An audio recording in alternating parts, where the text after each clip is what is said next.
Ազգային ժողովի հարգարժան փոխոսնակ, հարգելի գործընկերներ, մենք քննարկում ենք Սահմանադրական դատարանի դատավորի թեկնածուի ընտրության հարցը եւ ես ուզում եմ ասել, որ բարձր ենք գնահատում պարոն Զեյնալյանի մասնագիտական գիտելիքները, վիթխարի փորձառությունը այս ոլորտում եւ նաեւ անցած ճանապարհն ու պայքարը Հայաստանի Հանրապետությունում մարդու իրավունքների եւ ժողովրդավարության պաշտպանության համար։ Կարծում եմ, որ Սահմանադրական դատարանի դատավորի պաշտոնում ընտրվող անձը պիտի ոչ միայն ունենա անհրաժեշտ պահանջվող մասնագիտական գիտելիքները, որը իհարկե չափազանց կարևոր է, բայց նաև պիտի ունենա այն արժեքային համակարգը, անցած ճանապարհը եւ կենսագրությունը, որը այդ մասնագիտական գիտելիքներին տալիս է ավելի մեծ համատեքստ եւ այդ բարձրագույն ուրեմն բարձր դատարանի որոշում կայացնող դատավորի ընդհանուր ուրեմն պատկերի մեջ ունի վճռական նշանակություն։ Պարոն Զեյնալյան, ձեզ ճանաչում եմ ես արդեն 2017 թվականից, այստեղ կան մարդիկ, որ ձեզ շատ ավելի շուտվանից են ճանաչում եւ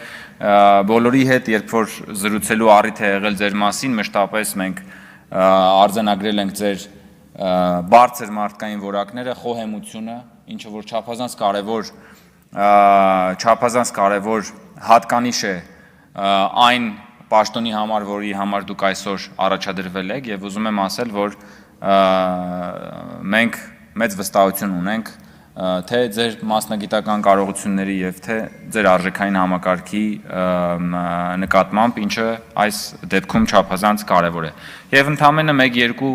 արձագանք պարոն Մինասյանի եւ մյուս գործընկերների խիստ բարեպաշտ ելույթներին, հարգելի գործընկերներ, ես չեմ դադարի ասել, որ դուք խայտառակ երեսպաշտ եւ կեղծ բարեպաշտ մարդիկ եք, որովհետեւ ինչ է նշանակում կաթողիկոսի անձնական կյանքի պաշտպանության իրավունքի մասին խոսել։ Լավը չեք ասում, դուք խախտել եք Կտրիչ Ներսիսյանի ամուսնաընտանեկան կյանքի գաղտնիության իրավունքը։ Այդ մարդը չի կարող ունենա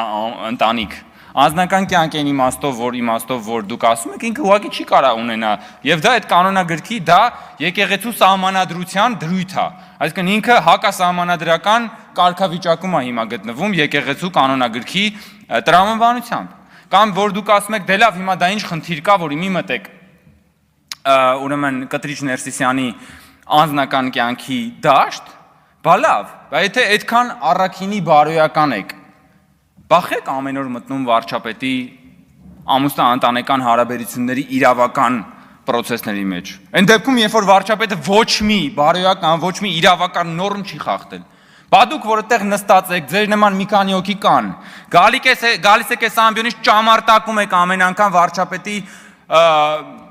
եւ իր տիկնոջ ամուսնության իրավական բանի հանգամանքների շուրջ խոսում եք, բայց այդ ժամանակ չեք հիշում, որ չի կարելի մտնել երկրի ղեկավարի անձնական կյանքի տիրույթ։ Իսկ երբ որ խոսքը վերաբերում է Կտրիչ Ներսիսյանին, որի սքեմի տակ բոլորդ ծվարած եք, բոլորդ, այդ սքեմի տակ տակուկ ծվարած ինչ որ բաներ եք թաքցնում, այդ թվում ձեր սեփական սրբապղծությունը։ Եկել եք ասում եք բանա, անձնական կյանքի իրավունք։ Ում եք էշի տեղ դրել։ Եթե որոշել եք ձեզ դնել էշի տեղ, շատ լավ, դրեք, ինչքան ինչի տեղ ուզում եք, ձեզ դրեք։ Բայց պետք չի մարդկանց եւ հասարակության այս աստիճան չհարգել ու գալ բան խոսալ։ Կամ եկել ասում եք բան, բարերարների, եկեղեցու եւ բարերարների բանը հետևից են ընկել եւ այլն, եւ այլն։ Այդ բարերարությունը կառուցել եք անարդարության եւ աղքատության վրա, որ մարդկանց պահեք բարերարից փող ակնկալողի կարգավիճակում։ Այ հենց էսա փոխվել էս երկրում, դրա համար չեք հանգստանում, եւ չեք էլ հանգստանալու, որովհետեւ մինչեւ վերջին կոպեկը թալանչիները վերադարձնելու են, որովհետեւ բոլոր այդ կեղծիքը, այդ համակարգը, որը որ այդ արյունարբու համակարգը, որ իրար հետ ստեղծել եք, եւ ինքնակատարելագործվող այդ համակարգի ներքո այս ժողովրդին պահել եք տասնամյակներով աղքատության բեռի տակ ջարդ ու փշուրա լինելու։ Եվ այդ արանքում լսվելու է իհարկե ձեր բանը, ձեր այս իրականության հետ կապ չունեցող ելույթները, բարոյականության դատարկ բարոյականության եւ բարեպաշտության կեղծ խոսակցությունները, որ գալիս եք այստեղ բան եք անում, սփռում եք իլուր աշխարհի եւ Հայաստանի Հանրապետության։ Հարգելի գործընկերներ, մենք իհարկե այս